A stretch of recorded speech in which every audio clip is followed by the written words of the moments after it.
Salut. Désolé pour le bruit environnant et pour les chatons qui s'amusent, mais ils sont réveillés, donc là ils vont faire les petits foufous.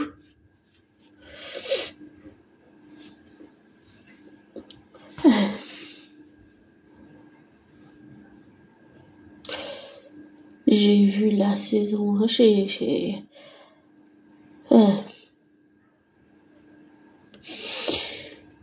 j'ai regardé, en fait, j'ai tout recommencé. J'ai regardé la saison 1, et puis ensuite j'ai regardé la saison 2,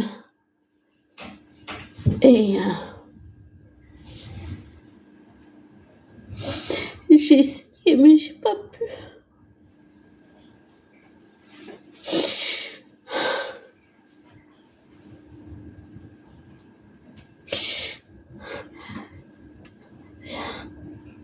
Pendant toute la fin de l'épisode, j'ai pas arrêté de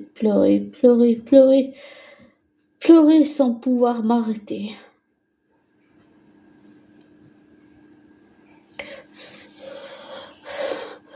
À chaque fois,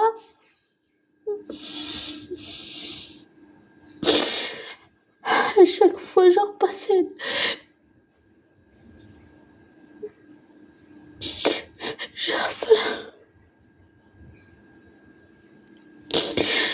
Je repassais le moment où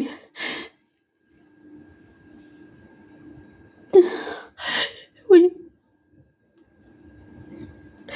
J'ai repassé le moment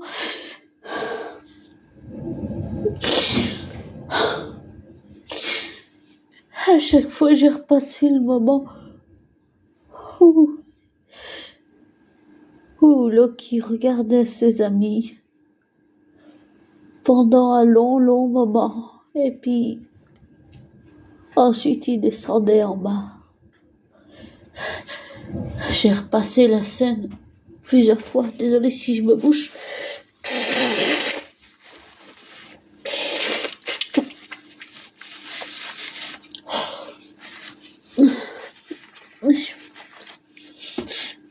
J'ai pas pu. Pendant un long moment, j'ai retardé le moment où il s'est sacrifié. J'ai pas pu aller jusqu'au bout, oui. Mais j'ai pas pu aller tout de suite jusqu'au bout. J'ai regardé plusieurs fois le moment où il regarde ses amis avant de descendre en bas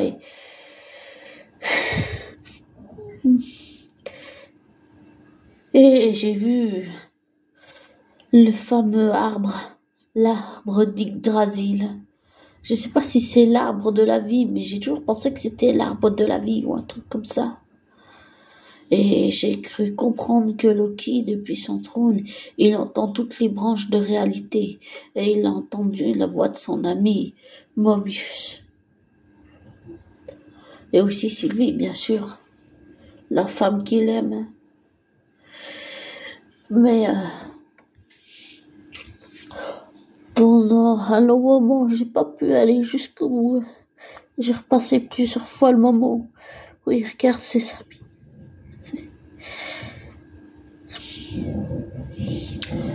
Et contrairement, même si ces vidéos sont super, je suis pas très d'accord avec ce que dit Landry. Je trouve pas que c'est lent ou quoi que ce soit. Je trouve que c'est bien fait, c'est vraiment bien fait, c'est tellement bien fait au point de faire pleurer. Et je trouve que Thomas William Hiddleston, il sait, si j'ai envie de dire ça comme ça, mélancoliquement, il sait attraper le cœur des gens. J'allais dire même, il sait attraper le cœur des gens du monde entier. Il sait le prendre comme dans un cocon.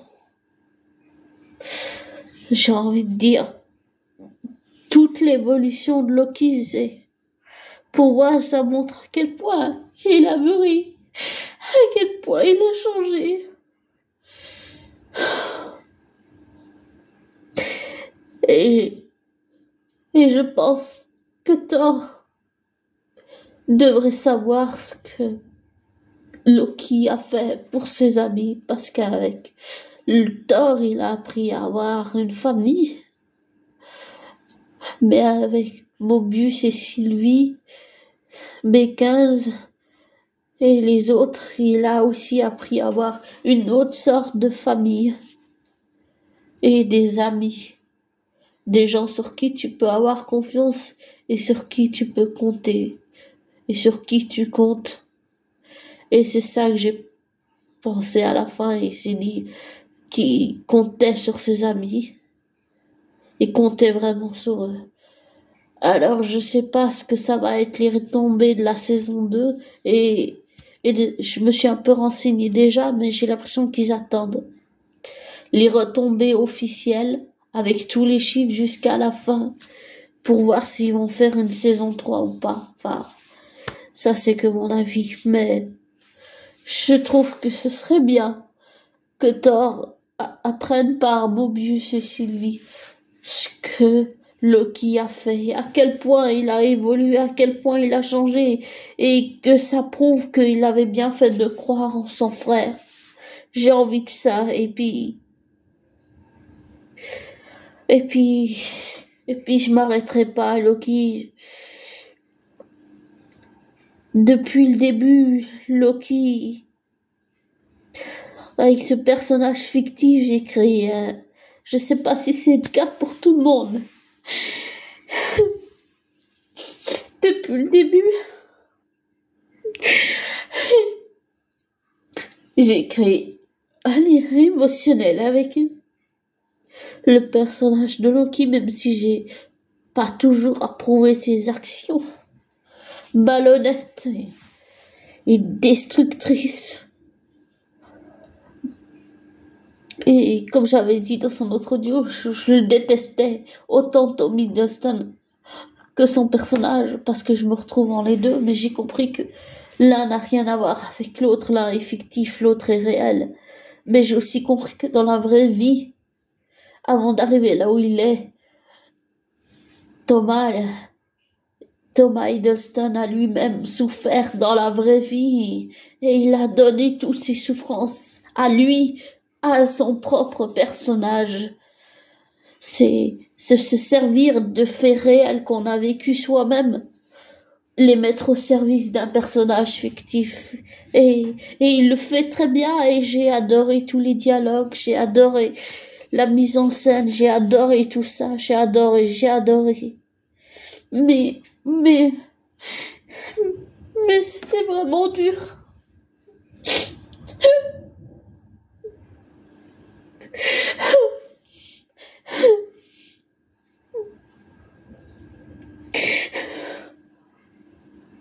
C'était dur. C'était dur de regarder cet épisode. Émotionnellement, c'était dur.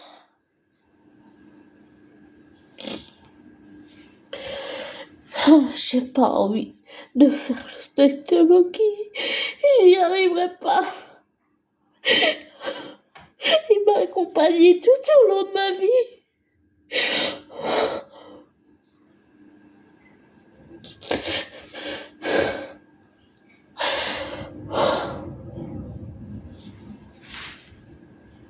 Il m'a accompagné depuis le début. J'ai fait de la route avec lui. J'ai aucune envie de lui dire au revoir.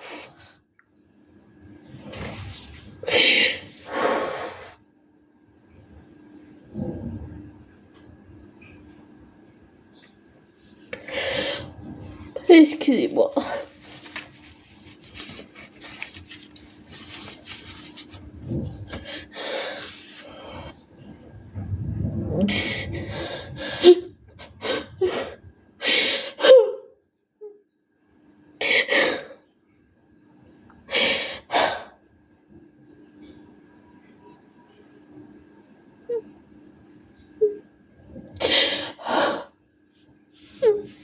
Pardon.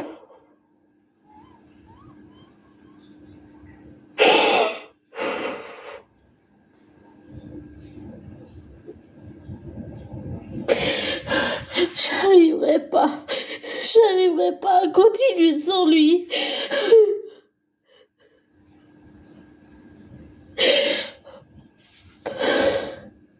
Il m'a accompagné tout au long de ma vie. J'arriverai pas à continuer sans lui, j'arriverai pas. Je m'en sens incapable.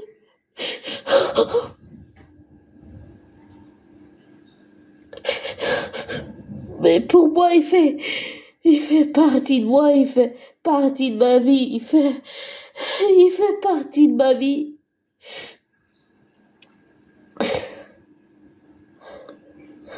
Si on peut dire ça comme ça, il fait partie de mon monde.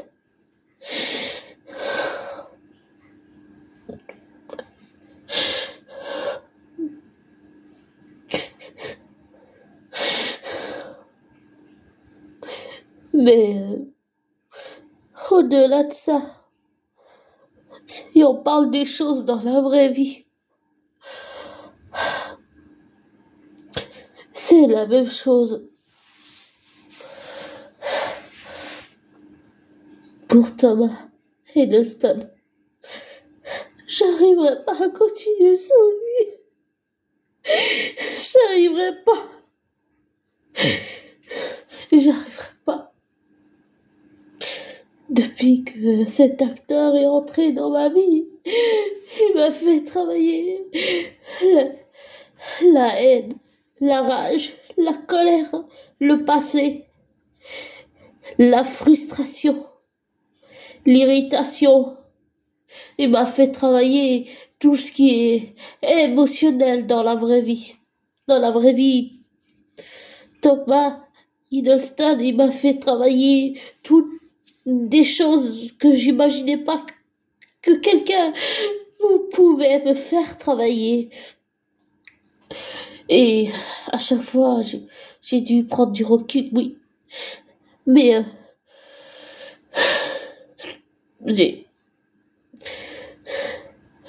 au-delà de ça, je continuerai dans la vraie vie à suivre Tom Hiddleston parce que je pense que c'est un acteur qui gagne à être connu et je vais faire une liste de tous les films qu'il a fait, de tous les métrages, de tout ce qu'il a fait pour sélectionner ceux qui m'intéressent.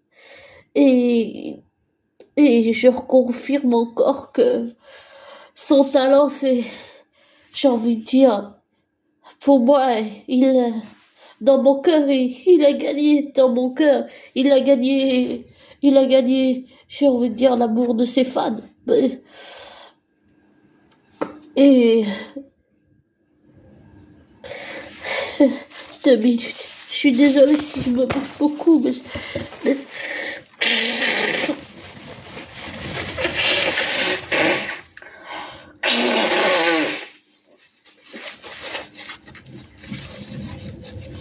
je suis désolée pour ces bruits incommodants. Mais au-delà de ça, je continuerai à suivre Tom Hiddleston dans la vraie vie, dans tout ce qu'il fait, parce que c'est vraiment un artiste qui gagne à être connu. Et j'avais fait des recherches dernièrement, mais je vais continuer d'approfondir mes recherches. Et c'est quelqu'un que je confirme que j'aimerais vraiment le rencontrer pour lui dire dans la vraie vie à quel point il a impacté ma vie. Je sais pas si ça te l'a déjà fait à toi, abonné, mais est-ce que t'as déjà eu l'intuition en toi, que tu sens dans ton corps, dans tes tripes, que quelqu'un que tu connais pas dans la vraie vie t'impacte en vrai et qui te fasse travailler toutes des choses de ta propre personnalité, de ta propre facette que tu ignorais, dans le sens où tu pensais pas que tu irais jusqu'à un certain point et de repousser la limite et prendre du recul, mais toujours repoussant la limite pour aller plus loin, plus loin, plus loin. et pour aller mieux. Et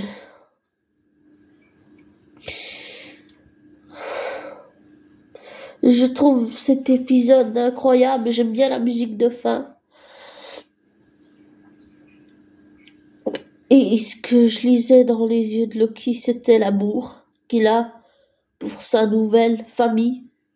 Et aussi, je dirais, pour son frère Thor et sa mère. C'est les deux seuls qui se sont toujours inquiétés pour lui, en vrai. Oda, lui, voulait juste se servir de lui. Et puis, les amis de Thor l'ont harcelé, ce qu'il a, ben, j'ai envie de dire, ça l'a fait péter un plomb. Et je dirais aussi que ce qu'a dit Brad, oui, c'était vrai, mais je pense que Loki, même si c'était un petit script qu'ils avaient fait entre Mobius et Loki, je pense qu'au fond, Loki, il a été déstabilisé par tout ce que lui a dit Brad parce qu'il lui a renvoyé son propre passé à la gueule et c'est violent quand même, c'est violent. Et concernant Ravonna, j'ai jamais pu la saquer celle-là. Je sais pas. J'ai jamais aimé Ravonna, voilà. Désolée, mais je l'apprécie pas. Et puis pour Sylvie, j'ai fini par lui pardonner, oui, parce que je l'aime bien, voilà, je l'aime bien. Bon, pour en revenir au réel, de la vraie vie,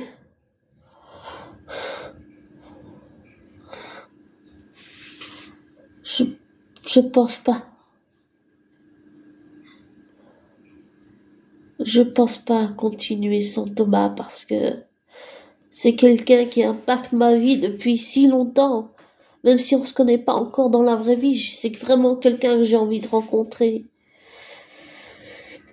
Et j'ai vraiment envie de le rencontrer, vraiment, vraiment envie. Et je trouve sa performance, pour moi, y a rien à redire. Ça dure, la série, je trouve, en tout, pour chaque épisode, ça dure pas 2 heures, mais je dirais au moins 3 heures. Et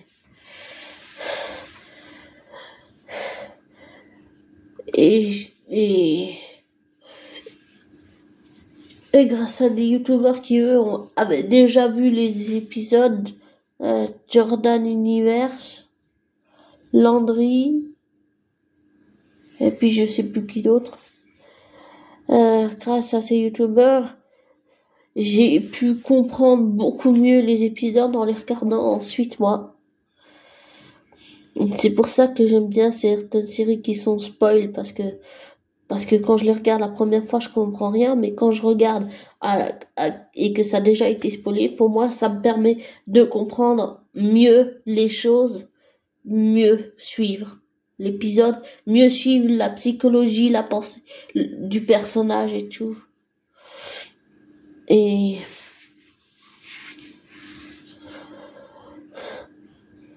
je trouve que il allait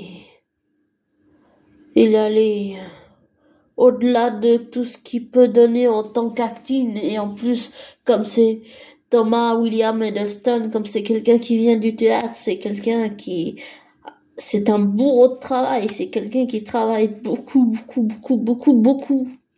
Mais je me dis que j'aimerais bien aussi qu'il pense à sa femme et ses enfants, et j'espère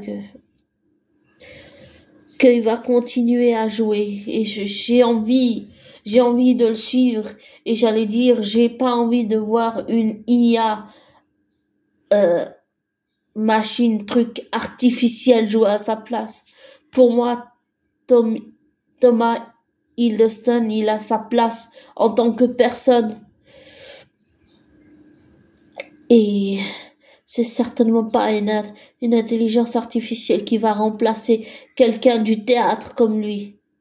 Non, non. Pour moi, c'est pas inconcevable. On peut pas, on peut pas remplacer quelqu'un qui joue aussi bien que lui, qui a toute une palette et qui a une carrière derrière lui et qui a reçu des récompenses et qui a fait tout un travail. Et je pense, de ce que je me suis renseignée, de ce que j'ai compris, être acteur ou actrice, c'est un métier qui est très difficile émotionnellement à certains moments parce qu'il y a des choses qu'on fait qui peuvent carrément nous rappeler des souvenirs, des films ou des séries qu'on fait et ça peut nous rappeler des choses de notre propre passé douloureux. Et, et, et pour moi, il gagne à être connu et on peut pas se passer d'être humain comme Thomas, mais je pense que ce serait bien qu'il pense aussi à sa famille et qu'il s'occupe de ses proches. Et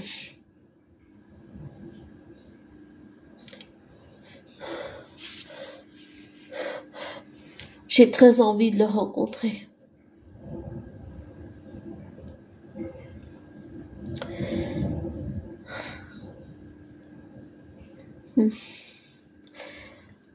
Désolée pour ce long audio, mais je pouvais pas.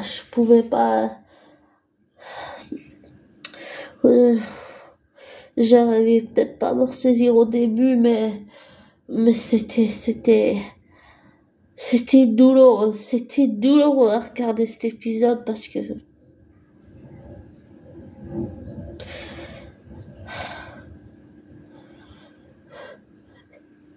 que dans mon cœur,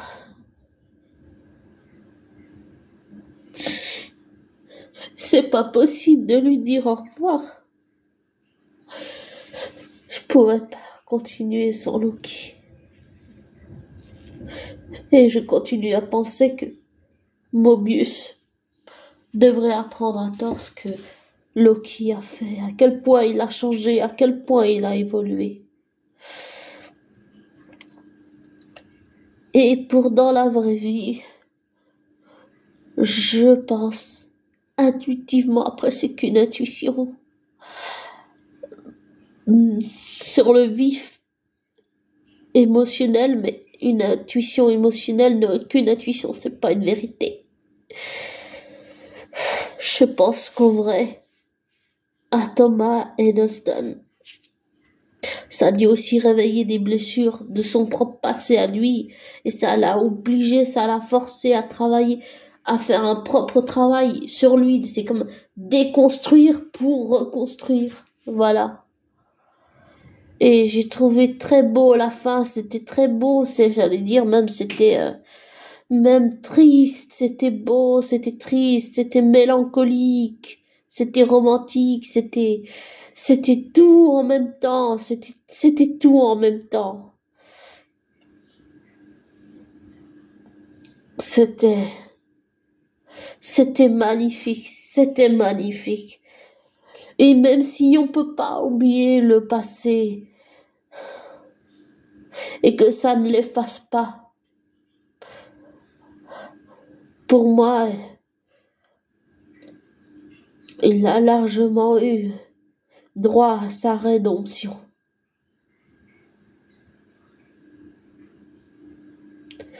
C'est comme si c'était la fin de quelque chose et le début d'autre chose. Ça me fait penser à une phrase, une des dernières phrases que Mary Stuart a dit avant d'être décapitée, en ma fin et mon commencement.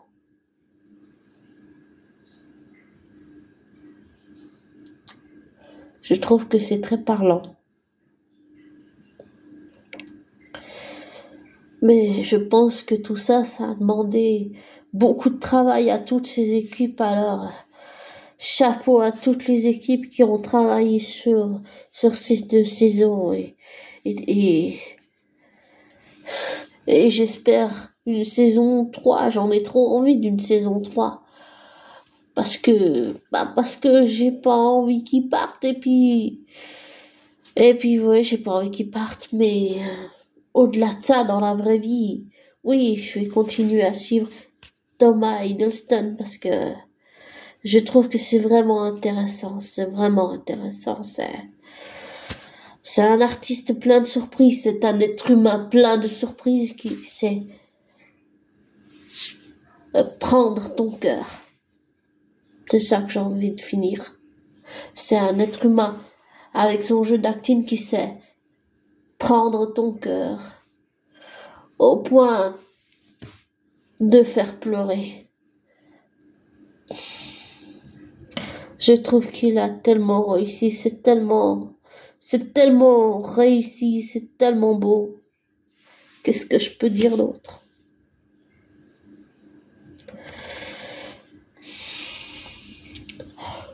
Que je vais suivre Tom Hiddleston ou Thomas Hiddleston en dehors de la série et que ça mérite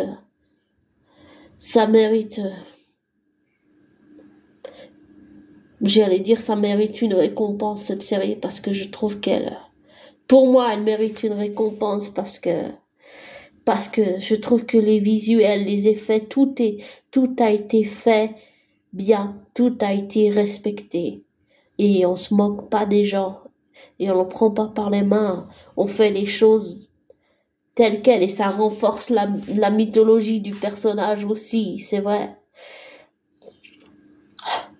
Mais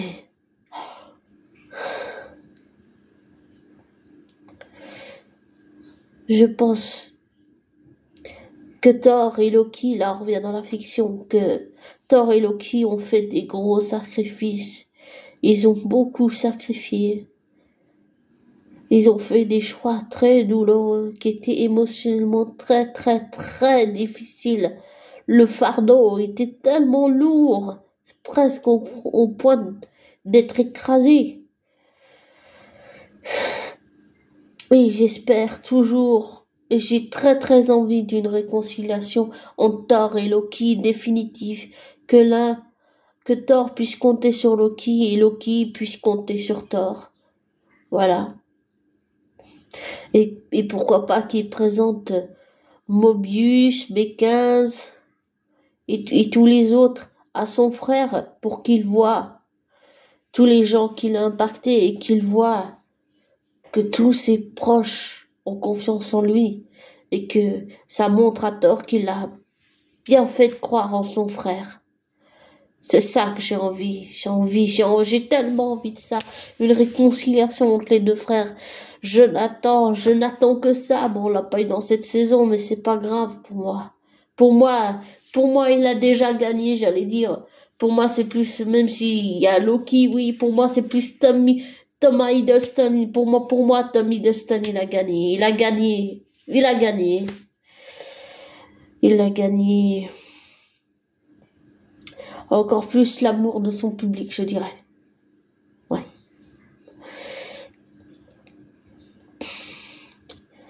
Oh, quel travail. Je trouve que le travail a été très bien exécuté.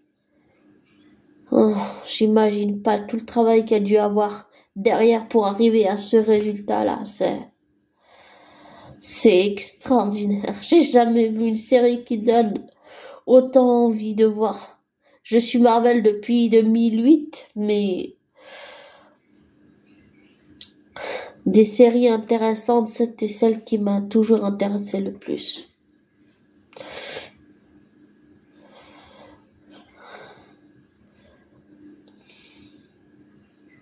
Et j'ai envie de finir que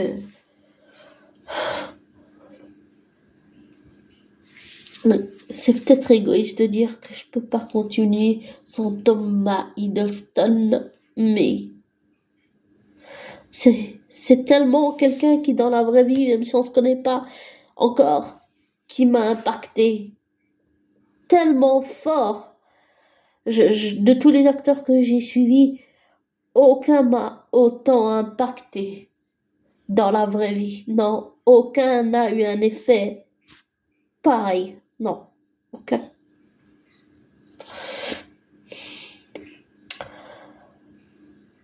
Et je lui souhaite des bonnes vacances, de prendre du temps, de se reposer, de pourquoi pas prendre une pause pour se retrouver un peu en tant que Thomas Hiddleston dans la vraie vie. Ce que j'ai compris, c'est qu'il y a l'homme public et puis il y a le Thomas Hiddleston dans la vraie vie qu'on ne connaît pas, sans phare, sans paupières, sans maquillage, sans perruque, sans prompteur, sans rien du tout. Le vrai, quoi. Le vrai hors caméra. Voilà. Le vrai Thomas Hiddleston hors caméra. Et je lui souhaite,